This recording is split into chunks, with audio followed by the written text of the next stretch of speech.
O Trump escala a guerra de nervos contra o Brasil nesses momentos finais da entrada em vigor das sanções às nossas exportações. Agora, a ameaça de expulsão à embaixadora Maria Luísa Viotti em Washington, no que seria um virtual rompimento diplomático. Mais cedo, o deputado Eduardo Bolsonaro, convertido a um verdadeiro porta-voz do governo americano para assuntos de sanções contra o Brasil, tinha previsto que também poderão ser atingidos os presidentes da Câmara e do Senado por não terem ainda acionado aquele projeto de anistia ao ex-presidente Jair Bolsonaro.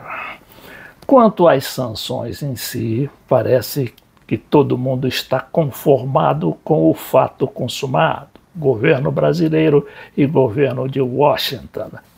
Hoje o Lula mencionou que o vice-presidente Geraldo Alckmin não consegue falar com ninguém em Washington.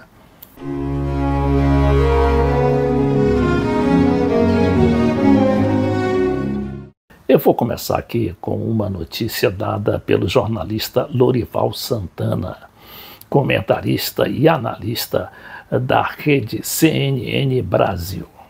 Eu apurei que o governo Trump já tem um plano de curto e de médio prazo contra o governo brasileiro. Essa semana, a semana que vem, devem ser aplicadas novas sanções contra autoridades brasileiras, dessa vez atingindo o entorno do presidente Lula. Segundo apurei, o presidente Lula e a primeira-dama Janja não serão pessoalmente atingidas, mas autoridades de alto nível do Palácio do Planalto devem perder o direito ao visto nos Estados Unidos e, em seguida, também devem ser adotadas novas sanções contra os ministros do STF que têm votado pelas punições ao ex-presidente Jair Bolsonaro e também às mídias sociais, às redes sociais.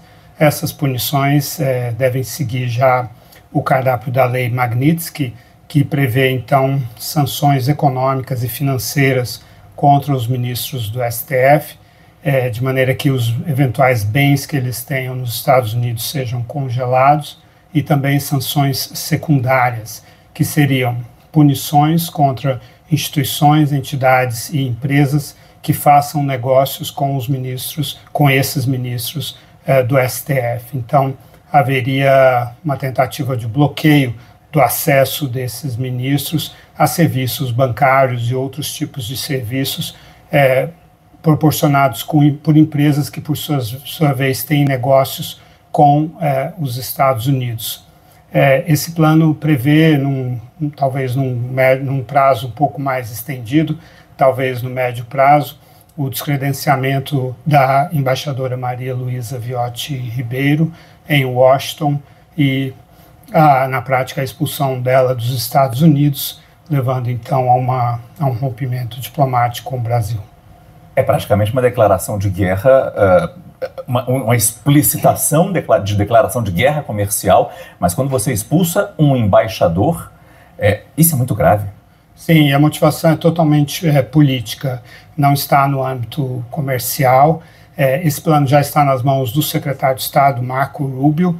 Ele prevê uma escalada em fases, porque eles sabem que o governo brasileiro vai reagir a cada um desses passos que o governo americano vai dar, e aí eles seguem com o passo seguinte, mas o objetivo é sim o rompimento de relações com o Brasil. Mas vamos agora às ameaças do deputado Eduardo Bolsonaro, que eu pessoalmente acreditava estar um tanto contido por aquelas decisões do ministro Moraes, mas que voltou à tona, não é? Agora com ameaças generalizadas, principalmente contra os presidentes da Câmara e do Senado e até contra o seu principal aliado na Câmara dos Deputados, o deputado Nicolas Ferreira. Mais cedo, segundo o noticiário aqui da Folha de São Paulo, o deputado Eduardo Bolsonaro disse que Mota, presidente da Câmara, e Alcolumbre, Davi Alcolumbre, presidente do Senado, podem sofrer sanções dos Estados Unidos. O deputado diz que presidente do Senado está no foco do governo americano. A assessoria de Alcolumbre não respondeu à reportagem e a de Mota diz que não irá comentar. E aí o deputado relembrou um fato passado recentemente que eu até não conhecia, que é do antigo presidente do Senado, o senador Rodrigo Pacheco, que também teria perdido o visto por ter se insurgido, ou pelo menos não ter pautado, uma matéria de interesse da família Bolsonaro no Congresso. O que diz ele? O deputado Eduardo Bolsonaro. Relembro aqui que quando Rodrigo Pacheco, ex-presidente do Senado, perdeu o visto, foi porque não pautou nenhuma das dezenas de pedidos de impeachment na sua mesa. Fez parte desse aparato que sustentou o regime brasileiro, disse em entrevista ao programa YouTube Oeste com Elas. E aí ele continua, Davi Alcolumbre, ele não está nesse estágio ainda, mas certamente está no foco do governo americano. Tem possibilidade de não ser sancionado, não acontecer nada com o visto dele, se não der respaldo ao regime. E também Hugo Mota, porque na Câmara dos Deputados tem a novidade da lei da anistia. Impeachment de ministro fica a cargo do presidente do Senado, anistia fica a cargo do presidente da Câmara. Por fim, o canal no YouTube Desmascarando, que está estourando com os maiores números de seguidores, abordou o caso principalmente do ataque do deputado Bolsonaro a seu colega Nicolas Ferreira.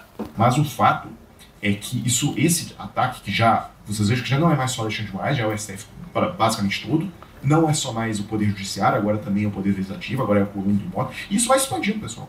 O cara acha que vai conseguir salvar o pai dele, e ele não tem qualquer limite, ele virou um homem-bomba mesmo. Inclusive, ele está atacando os próprios bolsonaristas, né? O Nicolas foi acossado de uma maneira humilhante numa live que ele fez agora. O que ele quer? Ele vê o Nicolas como um canhão de comunicação e ele quer obrigar o Nicolas a usar esse canhão de comunicação dele para apoiar basicamente exclusivamente essa pauta das sanções. Tá? E parece que o Nicolas não está afim disso. E aí o Eduardo age como miliciano de novo. Olha, me dá a sua rede social agora, eu que mando.